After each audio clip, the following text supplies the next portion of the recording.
नमस्कार, मी makeup artist Amruta Ransing. माझा experience makeup फील्डमध्ये 10 इयर्सचा आहे. आपला स्टुडिओ वडगाव शेरीमध्ये आहे पुण्यात. तर मी हे सिरीज खास अशा स्टुडंटसाठी केलेले आहेत जे की ज्यांना इथे यायची इच्छा आहे बट येऊ शकत नाही बिकॉज ऑफ खूप लांब आहे, येणं पॉसिबल नाही किंवा फायनान्शियल इश्यू आहे, क्लास लावू शकत नाही. यासाठी आपण हे सिरीज मेकअप सिरीज आपण लॉन्च केलेत, ज्यात तुम्हाला थ्योरी भयंकर नॉलेज मिळणार आहे, खूप जास्त नॉलेज मिळणार आहे थ्योरी रिलेटेड. मेकअपचे कलर्स कसे उचलायचे, मेकअपचे प्लेसमेंट काय आहेत, कारण मेकअप हा ही एक गोष्ट अशी आहे जी फक्त कलर्स, प्लेसमेंट, ब्लेंडिंग टेक्निक्स वर आहे. तर या सगळ्या गोष्टी आपण कव्हर करणार आहोत या सिरीज मध्ये. तर नक्की या सिरीज कम्प्लीट पहा आणि तुम्हाला आय 100% गॅरंटी यू की तुम्हाला ह्या सिरीज पाहिल्यानंतरच 90% मेकअप येऊन जाईल, फक्त प्रॅक्टिस सेशन्स बाकी राहतील. तर आज डे 1 मध्ये आपण शिकणार आहोत what is makeup, why makeup आणि मेकअप टाइप्स. तर what is makeup, makeup is just about playing with colours. तर कलर्स सोबत खेळणं म्हणजे मेकअप. सगळ्या गोष्टींसाठी कलर्स लागतो. Eye makeup, lip colour, contour, blush, हायलाइट्सचे कलर्स प्लस फाउंडेशन्स मध्ये पण शेड्स आहेत. तर या सगळ्या गोष्टींसाठी कलर लागतो, म्हणून makeup is playing with colour. तर वाय मेकअप, मेकअप जेव्हा आपण ऑफिसला जातोय तो वेगळा असतो, डिनरला जातोय तो वेगळा असतो. तर डिनर लंचला जातोय त्या टाइमचा वेगळा असतो. अकॉर्डिंग टू आउटफिट जेव्हा आपण मेकअप करतो तो वेगळा असतो. ह्याचा अर्थ ऑफिसला जातो तेव्हा आपण सॉफ्ट कलर्स यूज करतो. सॉफ्ट कलर्स यासाठी की तो लाऊड नाही दिसावा मेकअप. मग जेव्हा तुमचे आउटफिट्स पण लाऊड असतील तरीही तुमचा मेकअप सॉफ्ट असणार आहे. ज्यावेळेस तुम्ही वेडिंग्सला जाता त्यावेळेस किंवा तुम्ही डिनरला जाताय त्यावेळेस पण तुमचे कलर्सचे चॉईसेस वेगळे असतात. जसं की तुमच्या टोन वाईज तुम्हाला कलर चॉईस करता आले पाहिजेत आणि ओकेजन वाईज कलर चॉईस करता आले पाहिजेत, म्हणजे जेणेकरून त्या मेकअपला जस्टिस मिळेल. जिथे तुम्ही जातात तिथे तो मेकअप प्रॉपर सूट होईल. नाहीतर आपण एका पार्टीला जातोय आणि तो मेकअप दिसतोय एकदम वेडिंग टाईप, एकदम लाऊड, तर तोही प्रॉपर नाहीये. मीन्स तुम्हाला तो सेन्स असला पाहिजे की मी कोणत्या ओकेजनला काय वेअर करते आणि कोणत्या ओकेजनला मी काय मेकअप करते. This is also very important in makeup. Types of makeup, there are 2 types of makeup, जे आहे ट्रान्सफॉर्मेशन अँड एनहान्समेंट. तर ट्रान्सफॉर्मेशन म्हणजे फुल ट्रान्सफॉर्मेशन मध्ये मेकअप जातो. जसं की आता एक आपण मेकअप ब्राईडचा करतोय, ती ब्राईड आता अशी दिसते, फुल ट्रान्सफॉर्मेशन मध्ये ती वेगळी दिसते. लाईक कलर्स ब्राईट उचलले जातात, फेअर उचलले जातात. फीचर एनहान्समेंट मध्ये खूप जास्त फीचर ट्रान्सफॉर्म केला जातो, याला बोलतो ट्रान्सफॉर्मेशन. आणि एनहान्समेंट मध्ये टोन टू टोन मेकअप ठेवायचा, जसं आहे असा टोन, रेग्युलर टोन ठेवायचा. प्लस तुम्हाला जे काय फीचर्स एनहान्स करायचे, जे छान फीचर्स आहेत ते जास्त एनहान्स करायचे, जे नॉर्मल फीचर्स आहेत त्याला नॉर्मल एनहान्समेंट द्यायचे. म्हणजे फुल ट्रान्सफॉर्मेशन नाही, जस्ट एनहान्समेंट ऑफ फीचर्स. पण खूप साऱ्या लोकांच्यात असं झालंय की मेकअप मध्ये खूप प्रकार आहे, जसं HD आहे, प्रो HD आहे, एअर ब्रश आहे, स्वेट प्रूफ आहे, वॉटरप्रूफ आहे, आता नवीन आले ड्रॅग प्रूफ आहे. तर तसं काहीही मेकअप मध्ये नसतं. मेकअप म्हणजे फक्त एनहान्समेंट अँड ट्रान्सफॉर्मेशन असं. तर आपण जर बोलतो की मेकअप आर्टिस्ट, हा मेकअप आर्टिस्टचा मेकअप चुकलाय, त्या मेकअप आर्टिस्टचा मेकअप चुकलाय, तर तसं काहीही नसतं. सगळ्या जे मेकअप आर्टिस्ट करतात ते चुकीचं नसतं. मेकअप म्हणजे काय, ज्या मेकअप आर्टिस्टला असं वाटतं की मला या ब्राईडला हा कलर चॉईस करायचा, तो it's his or her choice.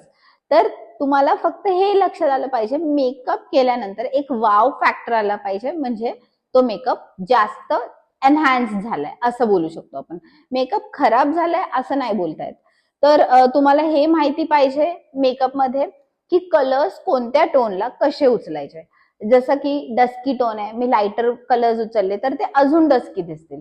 त्यामुळे जर डस्की टोन आहे, मला डस्की टोन लपवायचा आहे, तर मला फीचर एनहान्समेंटवर, कलर एनहान्समेंटवर जास्त काम करायचं आहे. मेकअप मध्ये तुम्हाला टेलरिंग वर्क जास्त करायला पाहिजे. टेलरिंग वर्क याचा अर्थ काय होतो की खूप सारे मेकअप आर्टिस्ट आहेत जे की आहे पॅलेट मधला कलर, उचलला पॅलेट मधला कलर आणि लावला आईजवर किंवा लिप्सवर, असं होतं. बट तसं न करता जेवढं तुम्ही कस्टमाइज द्याल ब्राईडला, तेवढं जास्त तुमची ब्राईड छान दिसेल, तेवढी जास्त तुमची ब्राईड ग्लो करेल.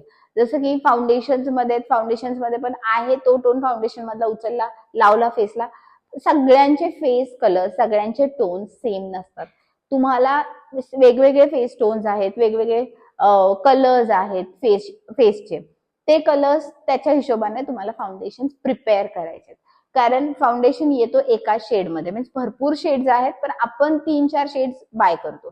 तर त्या 3-4 शेड्स मधून आपल्याला शेड कसा कस्टमाइज करायचा हे यायला पाहिजे. This is very important in makeup.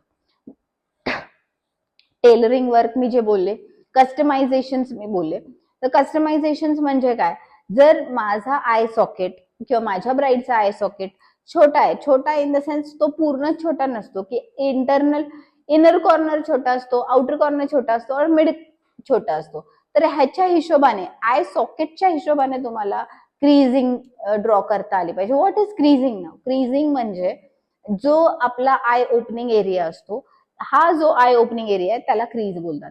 तर काही क्रीजिंग छोटी असते, काही आईज छोटे असतात तेव्हा क्रीज छोटी असते, तेव्हा आपल्याला परत मोठा आय दाखवायचा तर क्रीज तुम्हाला मोठी थोडीशी आर्टिफिशियल ड्रॉ करावी लागते. ह्या सगळ्या गोष्टी तुम्हाला मेकअप मध्ये कळल्या पाहिजे. यालाच बोलतात एनहान्समेंट, फीचर एनहान्समेंट.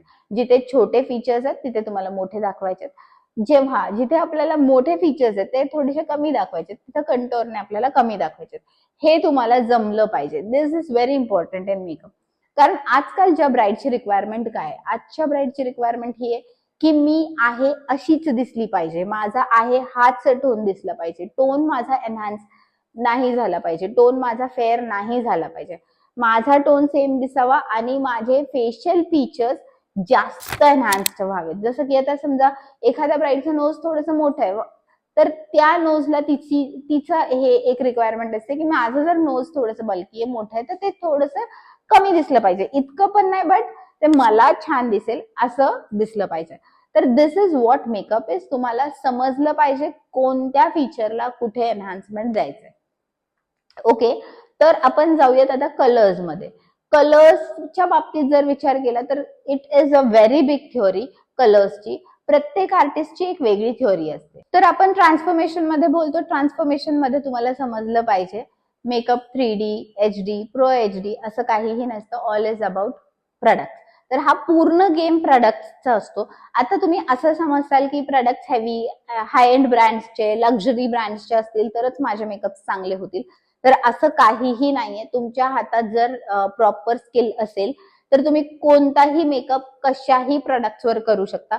फक्त तुम्हाला मेकअपच्या प्रोडक्ट्सला जेव्हा तुम्ही टच करता तुम्हाला समजलं पाहिजे त्याचा टेक्स्चर काय आहे, त्याचा सॉफ्टनेस काय आहे, त्याचा तुम्हाला रिझल्ट काय येणार आहे, आफ्टर युअर फुल लुक त्याचा रिझल्ट काय असणार आहे, मेकअप तो किती वेळ टिकणार आहे, याचं नॉलेज असणं फार गरजेचं आहे.